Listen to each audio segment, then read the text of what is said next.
Hello everyone, this is Gladis S. Mathew, Doctoral Fellow at Department of Tribal Studies, Art, Culture and Folk Literature from Indira Gandhi National Tribal University, Amarkantak, Madhya Pradesh, India.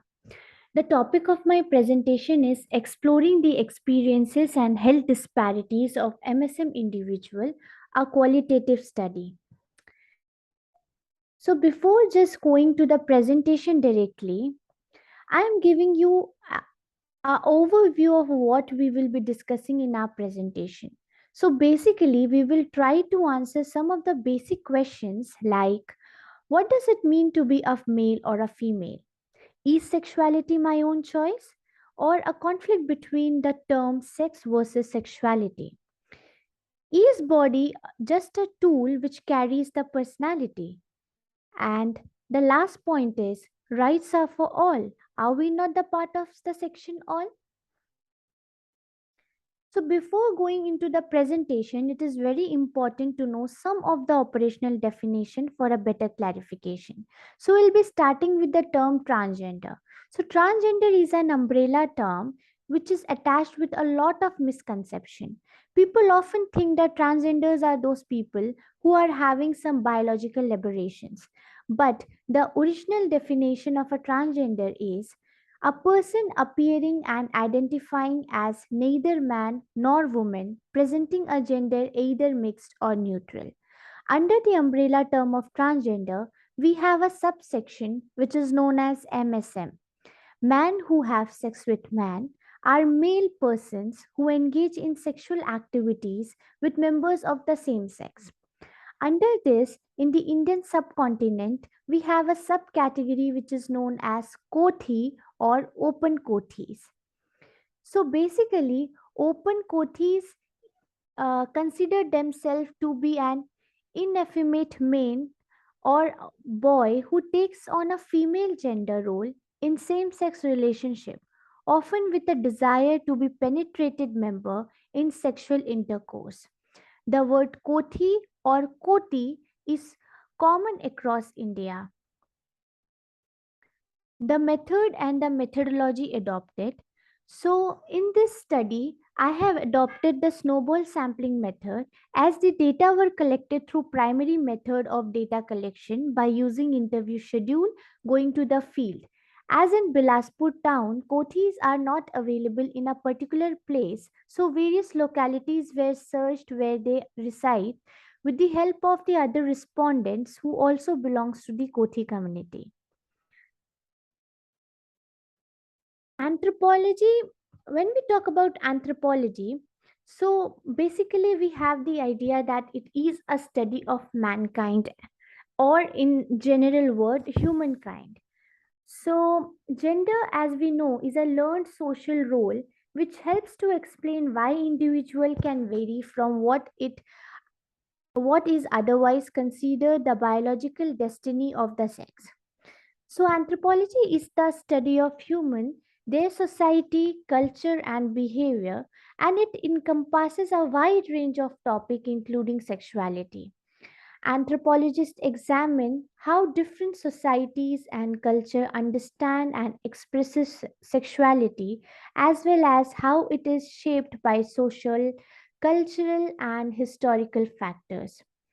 Sexuality is a complex aspect of human life that encompasses a ranges of behavior, desire, identities, and orientations. And anthropologists recognize that human sexuality is diverse and varies across cultures and historical periods. They explore how societies define and regulate sexual norms, practices, and identities, as well as how individuals experience and express their sexuality within those cultural contexts. Anthropological research on sexuality often involves studying the roles of gender and power dynamics, social and cultural construction of sexuality, sexual practices and belief, sexual identity and orientation, and the ways in which sexuality intersects with other aspects of life, such as religion, kinship, and politics. So, anthropology Anthropologists may use various methods, including participants' observation, interview, and analysis of cultural artifacts and texts to understand and document the diversity of human sexual experiences and expressions. It's important to note that anthropology as a discipline is diverse and different anthropologists may approach the study of sexuality from different theoretical perspectives and research with factors such as race, ethnicity, socioeconomic status, and age influencing their perspective of health and well-being. This underscores the need for tailored intervention and support system that addresses the unique challenges faced by specific subgroup within the MSM population. The study also emphasizes the role of healthcare providers in addressing the health disparities. So now we'll be talking about the significance of the study. The social importance of my study is to restrain the social frustration that has evolved centering the MSM residing in the hidden corners of Bilaspur town of state Chhattisgarh, India, so that they can create a place themselves within the mainstream of the social strata. My study also strives to make the society and government aware of its loopholes while dealing with the MSM people and to see to it that this vulnerable community is not deprived of their basic human rights. The government should also take into consideration that the increasing population of MSM and the continuous harassment and discrimination that they face might even give rise to mass agitation by this community, therefore disrupting the law and order in the society. Now we'll be coming to the results and discussion part. So, the first section of the result and discussion part is the childhood experience of the Kothi community. So, the qualitative analysis of the data collected from the MSM in this study shows the common childhood experience faced by the MSM people and the haunting issues related to them. This slide also shows various dull occurrences of their childhood, which is directly related to their gender. During the childhood, they suffered in villages, schools, etc. This created a feeling of separation and deprivation in their mind.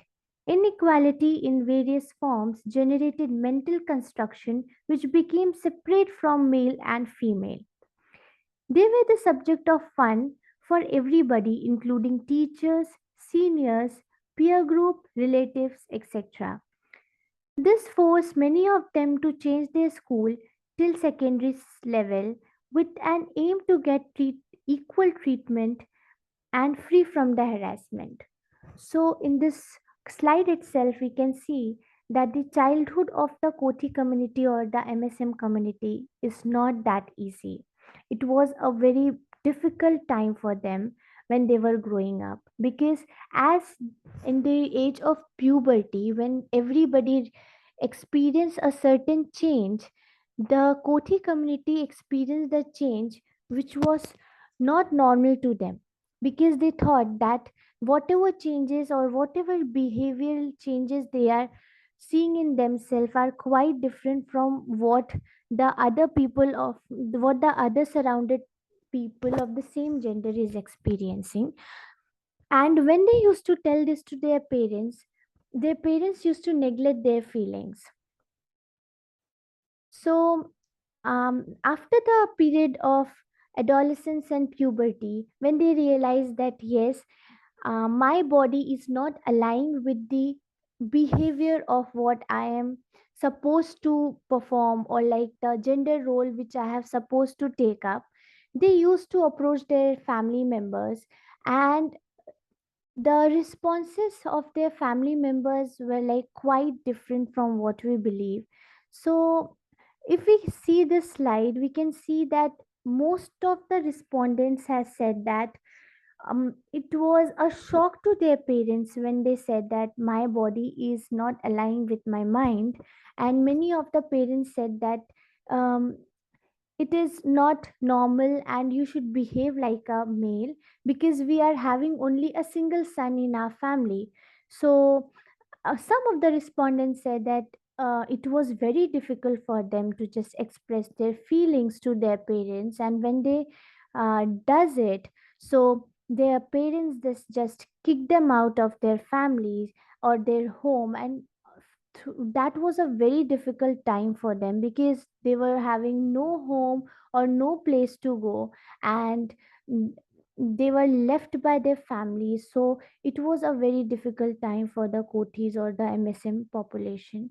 And some of the respondents also shared that yes, their parents were so supportive that when they told their parents about their feelings and problems they are facing during the puberty time, so their parents said, okay, we'll take you to the doctor for the counseling, and if you still feel the same, we would not stop you, and you can just lead your life the way you want to. So I have two three respondents who said that no, their parents were really supportive, but the number of respondents were high who said that their parents were not at all supportive, and they just asked them to just leave the house because it will just bring a bad name to their family. And some of the respondents also said that when they said this to their parents during their puberty time, their parents said, no, you have to wait till 18, and then you have to just notice the changes in your body, and you will believe that yes, your body and mind is aligning. And when they attain the age of 18, so their parents forcefully asked them to marry a girl. So with respect to the response of the parents, the Kothi had no hesitation to share their feeling, which many times went against their parents. The family members, when got to know about the child's problem or identity, they sometimes behave in a very strange manner, and ha- and as we know that it was not normal for anybody to realize the fact that yes, the body is not aligning with the mind. But the Kothis shared very promptly that they gathered a lot of courage to just let their parents know, because they only trusted their parents or the siblings, because in the school their peer group used to just laugh at them, because they were not in that particular group of the same gender, but um, they were like having hesitation to speak about their own sexuality or the inner feelings. But as we can see that their family members are not at all supportive, so at a very young age they have to leave their home. So in this slide we can see that below 15 years of age, 48.33% left their home, and 8.33% at the age of 16 left their home because they were left with no other options. And at the age of 17, 3.33% left their home. At the age of 18, 1.66. At the age of 19, 1.66. And after the 19, 36.66% left their home because they were left with no other option than to live like a boy. And that was so troubling for them that they decided to leave their house and live a life which is free from all the restrictions. But when they are leaving their house at a very young age, they are not having the education, they are not having a proper place to live, and they are left with no other option than to just opt for some of the occupation which is not respectful in our society.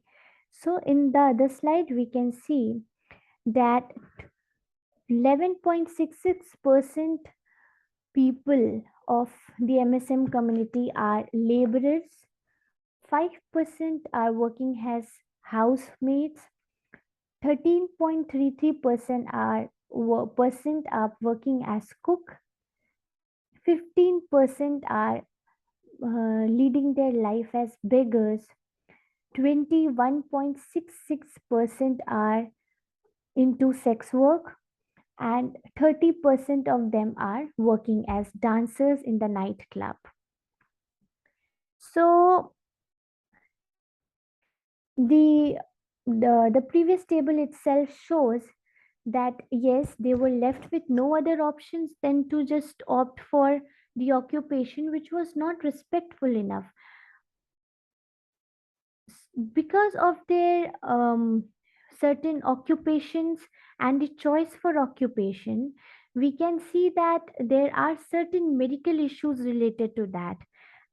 As we can see that most of them were involved in the sex work and prostitution, so we can see the level of HIV spread or STDs or STIs in them a lot. So in this table, we can see that yes, 46.66% of my respondents were HIV addicted, like they were affected by HIV, and 21.66% were affected with STDs or STIs. 5% of them were affected with sickle cells, and 8.33% of them were having some other medical issues. So, the major problem faced by Kothis, which they expressed in the interview, is they believe that they are not treated equally. So, if we can see the slide, they said that 30, we can see that 36.66% of them said that they are not equally treated in public or private space. So they are victims of inequality. 25% said that people used to treat them as sex objects. 1.66% said that they feel that there is social insecurity. 3.33% said that they feel that there is economic insecurity in the society. 5% said that people used to force them for sex work and they are forced for the prostitution. And 28.33% said that no reservations was given to them in the jobs, which was like a very major part of the research. And as no reservation is given to them, they are left with no other options than to opt for the other occupations which are not respectful, and just because of that they are ending up their life with chronic diseases. So in the other slide we can see they believe that yes, there are certain violation of their basic rights, but while I was interviewing the respondents, it was very difficult for me to make them understand what are the basic rights, because some of them are not even aware of what basic rights they were having. So, the common responses which I got from the interview is they are aware of the right to equality, right to freedom of expression, and right to freedom of religion. So, all of them said that the frequency of violation of fact is like they feel that always. 52% said that yes, always there is a violation of their basic rights, and 8% said that no, it is on an occasional basis, and there was no respondent in the study who said that we have never faced a violation of our basic right. So the factors or the areas where they felt that their rights have been violated are they are not given proper house to live in, because people believe that if we give house to MSM people or the Kothi people, so they used to bring up certain customers of theirs who are involved in sex work, and this will definitely give a bad name in the society to the landlord. So they deny them to give a proper house to live in. They are not allowed to use the public properties such as washrooms or um, some other, like they are not even somewhere. Some two three respondents told me that they were not even allowed to just enter in a cinema hall because the way they used to dress up, the guard said no, no, you people are not allowed to enter in the cinema hall. So there are other public places also where they are not allowed to enter. They are not given treatments in the hospital in a proper way because um, many of the respondents who were affected with HIV said that we are not given equal treatment as we are left with no money, so we have to go to the government hospital. And in the government hospital the medicine for HIV and STDs are free, but when we used to go for the basic routine checkup, then the doctor used to stay away from us, and he never used to ask our problems, but he used to write some of the basic medicines and just give it to the nurse, and nurse never used to give those medicine in our hands. They used to keep it on the floor and ask us to take it from the floor. So here we can see that yes, the basic rights, that they are not equally treated in the hospitals as well. And many of the respondents said that in other areas of their life, they felt that yes, just because of our identity or sexuality, they are not treated equally. So, as I have worked with an NGO which is known as Samman Sankalp Samiti, so um, I have listed out some of the basic initiative by the government and the NGO for the transgender community as whole. Like it's not only for the MSM, but the whole transgender community is covered under this scheme. So the government of state of Chhattisgarh as well as the NGO Samman Sankalp Samiti, which is situated in Bilaspur town of Chhattisgarh, is working on the welfare program for the transgender, and they are fighting for the rights of transgender. They are again fighting for the reservation in job for the transgender, and recently uh, many of the transgender community people got um, a job in the Chhattisgarh police as constables, and they are again fighting for some of the reservation in the railways as well. But till now, nobody from the state Chhattisgarh got into the railways from that community. So the major initiative of this NGO is to provide employment for the transgender community, and they are also arranging some of the camps as well as the medical camps for them. But still, the raise of the fund is the big question because they are not having any other funds, and they have to approach the government every time, and the government officers are not even interested to just give funds on a regular basis for them. So it is quite difficult for the NGO also to operate. So now I would be concluding my study. So in conclusion, the qualitative study exploring the experience of health disparity of MSM individuals sheds lights on the critical issues faced by this marginalized group.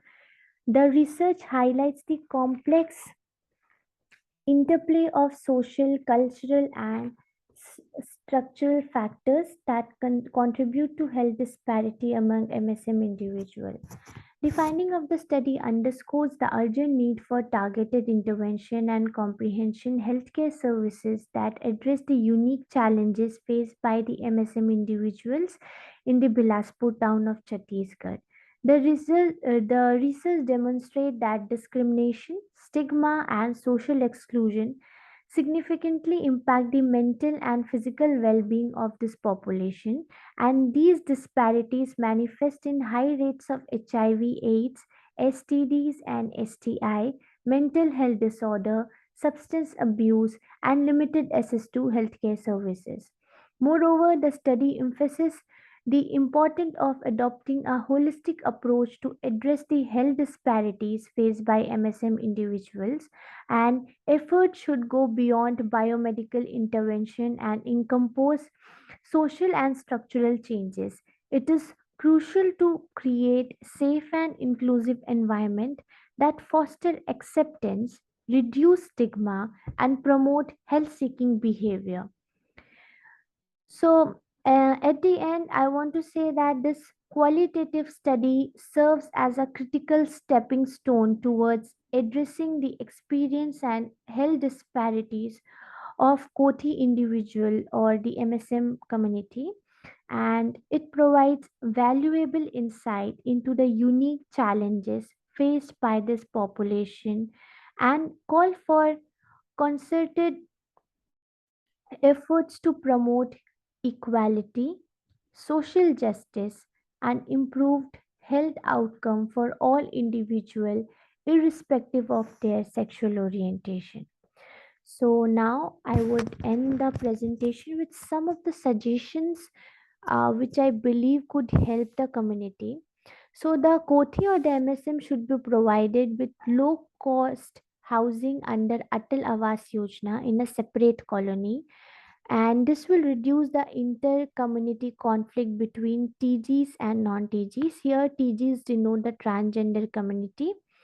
So Kothi should be provided with small entrepreneur based livelihood programs, and this will not only give them good income but also divert them from becoming a sex worker. And all forms of ID proofs like voter ID, health card, smart card, PDS card, and government benefit program should be made available to all the MSM category individual. Kothi should be given right to travel in ladies compartment in public transport system because this will give them security, protection, as well as this will enhance their identity. Kothi should be protected from any form of violence, and free legal aid should be provided to them by the government, and all government and non-government application form for whether whatever purposes should have for the sake of the equality or providing equality should always have three columns, that is man, woman and transgender, rather than man, woman and third gender, because I think the term third gender is somehow derogatory because we cannot just categorize somebody as one, two, three on the basis of their sexual orientation and or sexuality. So it is kind of derogatory for me, and I believe that rather than using the term transgender third gender, we should use the word transgender because it is much more respectful. So the last point is, or the last suggestion is, in order to promote higher education among the transgender community, they should be provided with some scholarship so that it could waive out from various educational fees. For this study, I really want to acknowledge some people because without them, it was not possible for me to just complete the study because it is a very sensitive topic. So, first of all, I would like to thank Dr. Neelkant Panigrahi, Associate Professor and Head of the Department of Anthropology, Guru Ghasidas Vishwavidyalaya, Bilaspur, Chhattisgarh, for his contribution in monitoring the study. And I would also be grateful to my parents for their constant support and UGC for the financial help. And I would also like to thank my best friend, Mr. Abhijit Singh, a research scholar of Department of Media Studies at Mahatma Gandhi Central University, Motihari, Bihar, for accompanying me in the field and for his moral support. And last but not the least, I would really want to thank the NGO Saman Sankalp Samiti, who supported me in the field and helped me in getting with touch with the respondents. So these are some of the major references I would like to mention.